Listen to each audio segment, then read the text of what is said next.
ठाकरेंपासून लांब असणारा अल्पसंख्याक समाज यंदा त्यांच्यासोबत लोकसभा निवडणुकीत काय होईल हे ब्रह्मदेवही सांगू शकणार नाही। अजित पवारांच्या वक्तव्याची राजकीय वर्तुळात चर्चा। संविधान बदललं जाणार नाही हे लोकांना पटवून देताना नाकी 9 आले। विरोधकांच्या संविधान बदलाच्या आरोपाचा निवडणुकीत परिणाम दिसला। भाजपच्या 400 पारच्या नाऱ्यावर बोलताना भुजबळांचं वक्तव्य। भाजप मोठा भाऊ हे मान्य, त्यांना जास्त जागा मिळणार हे स्वाभाविक। विधानसभेच्या जागा वाटपावर भुजबळांची प्रतिक्रिया। छगन भुजबळांना आवरा, त्यांच्या वयाचा आदर करतो, पण भाजपबद्दल उठसूट बोललेलं सहन करणार नाही, निलेश राणे यांचा इशारा।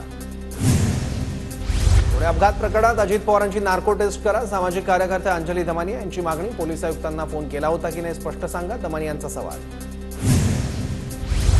अंजली दमानियांचे आरोप खोटे असून बिनबुडाचे, पोलीस आयुक्त अमितेश कुमार यांनी अंजली दमानियांचे आरोप फेटाळले।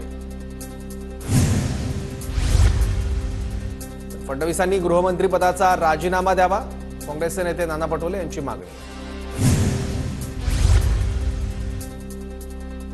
ससून रुग्णालयातील डॉक्टरांची चौकशी करण्यासाठी सरकारने नेमलेली समिती आम्हाला मंजूर नाही, प्रकरणाची निवृत्त न्यायमूर्तींकडून चौकशी करण्यात यावी, अंबादास दानवेंची मागणी।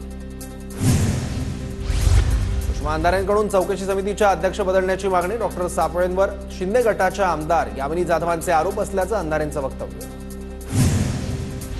माझी नियुक्ती शासनाकडून, ससूनमधील ब्लड रिपोर्ट फेरफार प्रकरणाची चौकशी करून अहवाल सादर करू, डॉक्टर पल्लवी सापळेंची माहिती।